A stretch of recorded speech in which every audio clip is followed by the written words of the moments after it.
a sua irresignação diante dessa decisão, entendendo que ela é absolutamente equivocada por contrariar a posição do próprio Supremo Tribunal Federal, por violar o princípio da estabilidade das relações jurídicas, por violar o princípio da colegialidade, de que o órgão do Supremo Tribunal Federal é maior do que as suas partes e de que ministros não devem funcionar como ilhas isoladas. Nós entendemos que essa decisão ainda ela contraria o sentimento da sociedade que exige o fim da impunidade. Ela, na verdade, consagra a impunidade, violando os precedentes estabelecidos pelo próprio Supremo Tribunal Federal. Nós entendemos que é uma decisão isolada de um ministro do Supremo Tribunal Federal e que não vai resistir à análise do próprio Supremo. Nós estamos hoje, ao mesmo tempo que nós colocamos a nossa avaliação crítica sobre a decisão desse ministro, nós estamos reiterando a nossa confiança na instituição Supremo Tribunal Federal e reiterando a nossa confiança de que o Supremo Tribunal Federal vai reverter essa decisão em tempo hábil. Nós queríamos também ficar abertos para perguntas dos senhores.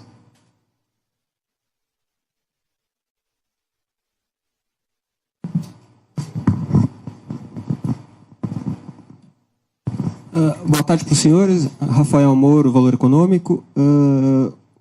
O senhor falou da esperança de que o Supremo reverta isso em tempo hábil.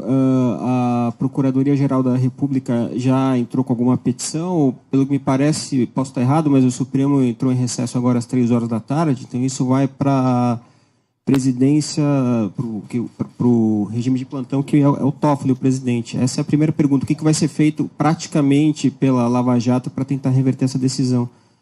A segunda pergunta que eu faço é, essa indignação de vocês é só pelo Lula? Há outros presos, Léo Pinheiro, por exemplo, também vai ser solto nessa ocasião.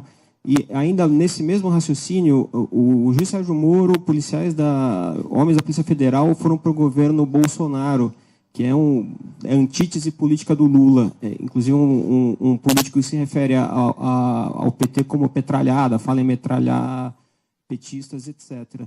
Isso não fere, de alguma forma, a isenção da operação, ainda que, mesmo aparentemente, para a opinião pública? Em relação são 3 questões, né? Em relação à tua primeira questão... Certo. Nós temos conhecimento de que a Procuradoria-Geral da República está atuando de modo diligente, buscando a reversão dessa decisão. Agora, maiores detalhes e informações devem ser buscados diretamente junto à Procuradoria-Geral da República.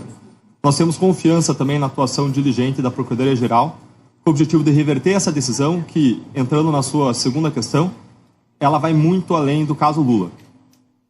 Essa decisão ela tem um impacto na situação do ex-presidente Lula ao implicar sua soltura, mas não se resume ao caso Lula. Ela se estende a diversos presos por todo o Brasil por diferentes tipos de crimes, mas ela tem um efeito especial nos casos de corrupção e crimes do colarinho branco, porque criminosos de colarinho branco eles tendem a não ser punidos por nós termos um sistema recursal e prescricional altamente lenientes. A nossa posição sobre a decisão de hoje é que ela tem um impacto múltiplo, que ela atinge inúmeras pessoas, e o caso Lula é uma ilustração importante, mas é uma ilustração de uma decisão que tem efeitos catastróficos sobre a eficiência da justiça penal por todo o país. Boa tarde. Boa tarde. Posso?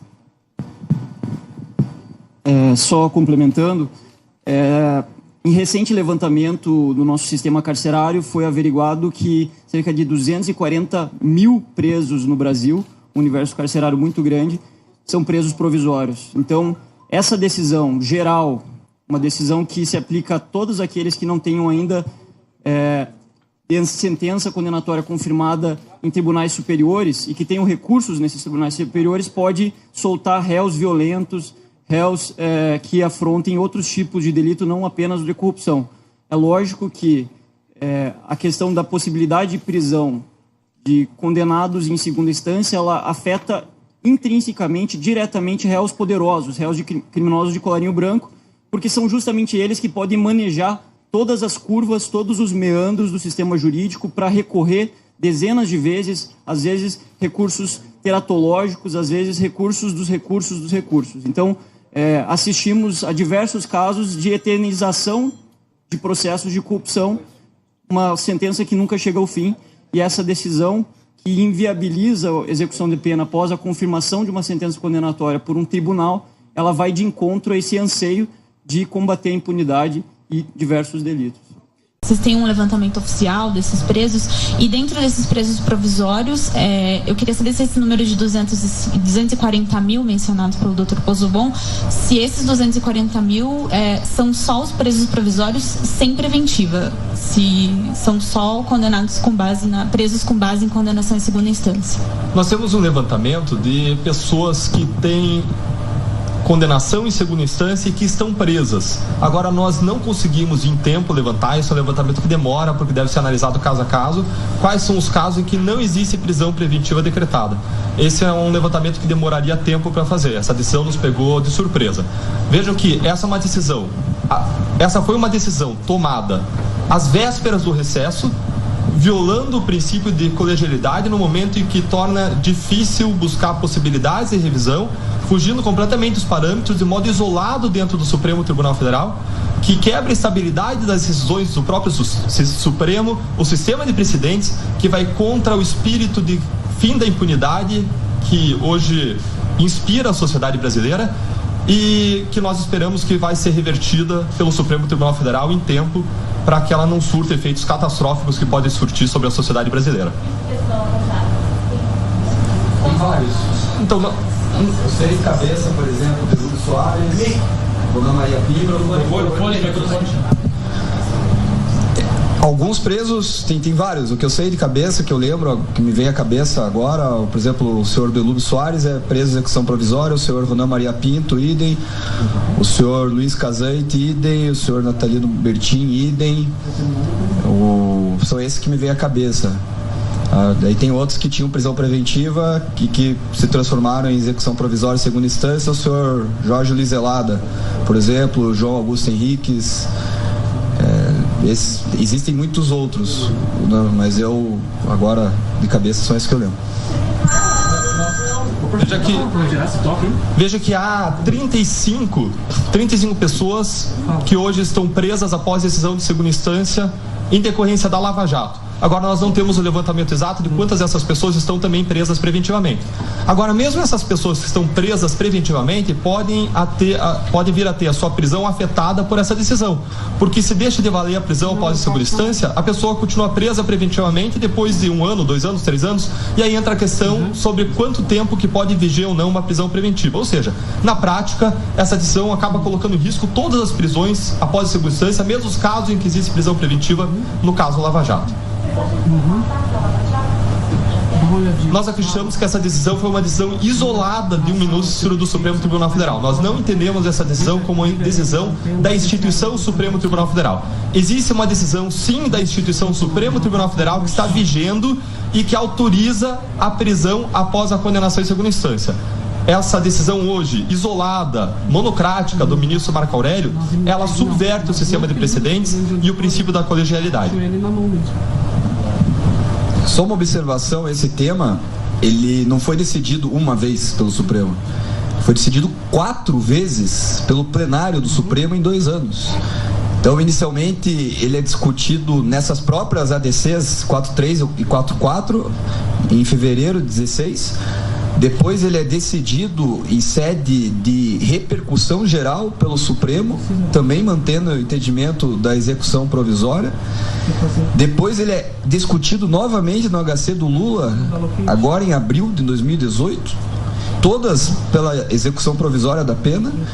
E o senhor ministro Marco Aurélio, que representa sozinho 9% da vontade do Supremo, confere uma liminar sem nenhum fato novo, quer dizer, ele alega o fato novo que o senhor ministro Gilmar Mendes mudou de entendimento acerca da execução provisória, só que a ministra Rosa Weber também havia mudado, ou seja, era um fato de abril de 2018 que ele invoca em 19 de dezembro de 2018. Ela ressalvou o entendimento pessoal dela, mas ela ia se curvar ao princípio da colegialidade, que é justamente isso. Sim, mas depois disso não houve nenhuma decisão na ADC, né? Então, me parece que não é razoável o ministro tendo 4 decisões do plenário, não é a decisão da turma, não é a decisão do presidente, decisão do plenário. Sentaram os 11 e nunca vi um tema ser discutido, rediscutido e decidido pelo Supremo 4 vezes em 2 anos, porque a pauta do Supremo é extensa, vocês sabem. E sentaram, rediscutiram o tema por 4 vezes e falaram não, pode execução provisória. Então não me parece razoável agora, em 19 de dezembro de 2018, no último dia de trabalho forense do ano, o ministro monocraticamente deferia essa liminar invocando um fato novo de abril de 2018. Malu Maza, da RPC. Só questão.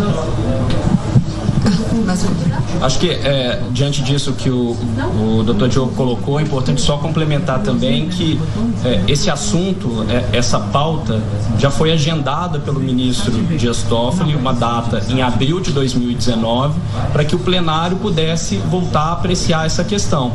Quando então outros ministros que eventualmente em questões como posturas ressalvadas em julgamentos anteriores poderiam aí sim se manifestar. Já foi então estabelecida em nome da segurança jurídica uma data apropriada que seria em abril de 2019 e aí de forma surpreendente na véspera do recesso do judiciário a gente tem essa decisão de toda forma causa espanto diante até da própria condução da pauta pelo ministro Dias Toffoli. Nós, aliás, entendemos que a rediscussão desse assunto, mesmo em sede plenário, é equivocada, porque essa decisão foi tomada há menos de 3 anos, talvez há menos de... em fevereiro de 2016, há pouco mais de 2 anos, e as decisões da Corte Suprema devem guardar estabilidade, elas não podem ser revisadas depois de 1 mês, 2 meses, 1 ano, 2 anos, elas têm que valer por um tempo para dar estabilidade, para que nós possamos, inclusive, desenvolver o nosso trabalho. Nós precisamos lembrar que essa questão de execução provisória da pena afeta não só a justiça sobre os réus da Lava Jato, ou seja, se eles vão ou não cumprir pena, mas afeta a possibilidade da realização de investigações por meio de colaborações premiadas, que são instrumento essencial de investigação de organizações criminosas. Porque quando não existe execução provisória da pena em relação a réus de colarinho branco, não existe perspectiva de punição. E quando não existe perspectiva de punição, ninguém colabora com a justiça. Nós estamos, então, diante de uma decisão que afeta a existência da Lava Jato e não só os resultados, a própria existência da Lava Jato com uma investigação que pode vir a se repetir no futuro. Nós estamos, sinceramente, um pouco cansados de tantas decisões que significam reviravoltas do mundo jurídico e que atrapalham a regular condução das nossas investigações. Nós desejamos um sistema que é o mesmo sistema que a sociedade deseja, com estabilidade, com previsibilidade, um sistema necessário para a condução dos negócios do país, para o desenvolvimento econômico, social e também para o desenvolvimento das investigações, como no caso do Lava Jato. Por isso nós confiamos, novamente, que o Supremo Tribunal Federal, como instituição incumbida de resguardar essa estabilidade institucional, essa estabilidade jurídica, essa segurança jurídica, vai reverter essa decisão e vai restaurar a estabilidade. Nós esperamos ainda que esse tema possa ser estabilizado e não voltar a ser rediscutido a cada poucos meses ou anos. Possa ser um tema aqui estabelecido, possa ser mantido e preservado ao longo do tempo, até para que as investigações possam regularmente serem desenvolvidas. Malu Maza, RPC, boa tarde. Eu gostaria de saber de vocês qual caminho vocês acreditam que seja o mais seguro para não haver mais essas idas e vindas e pacificar essa questão? Isso depende essencialmente de uma vontade de quem pauta, a vontade do Supremo Tribunal Federal de colocar um ponto final nisso e estabelecer um sistema de precedentes que funcione. Nós, no Brasil, carecemos do estabelecimento de um sistema de justiça não só efetivo, mas que tenha previsibilidade para as investigações, previsibilidade para os negócios. Nós precisamos que o Supremo respeite os seus próprios precedentes, que ministros isolados respeitem os precedentes do Supremo e que o Supremo tenha uma reverência em relação aos próprios precedentes, como a Suprema Corte norte-americana tem uma reverência em relação aos seus próprios precedentes e apenas os revisita, apenas os revisa quando existe uma mudança da conjuntura econômica, social, política que justifica essa revisitação. O que eu quero dizer é que Se nós queremos um país que funcione com estabilidade jurídica, uma vez decidida a questão, essa questão está decidida e só pode ser revisitada diante de uma mudança da situação fática, social, política, o que não aconteceu nesse caso da execução provisória da pena. Por isso nós confiamos não só que o Supremo vai manter a sua decisão, vai reverter a decisão do Marco Aurélio e restabelecer a institucionalidade, restabelecer a segurança jurídica, a estabilidade das suas decisões, mas vai também preservar esse tema como decidido por mais tempo. Nós entendemos, de novo, equivocada não só a decisão do ministro Marco Aurélio hoje, mas que esse tema volte à discussão logo em seguida, agora em abril do próximo ano. Lenise Klenk, da Rádio Band News FM. Procurador, o senhor fala nessa estabilidade, né? Uma estabilidade que, tomando como decisão a prisão após a condenação em segunda instância, beneficia a Lava Jato. O senhor acaba de dizer que essa nova decisão agora fragiliza todos os principais pilares da Lava Jato, inclusive a decisão. Não é frágil demais uma investigação se basear justamente nesses princípios que, mais uma vez, se mostram não pacificados dentro da discussão jurídica brasileira?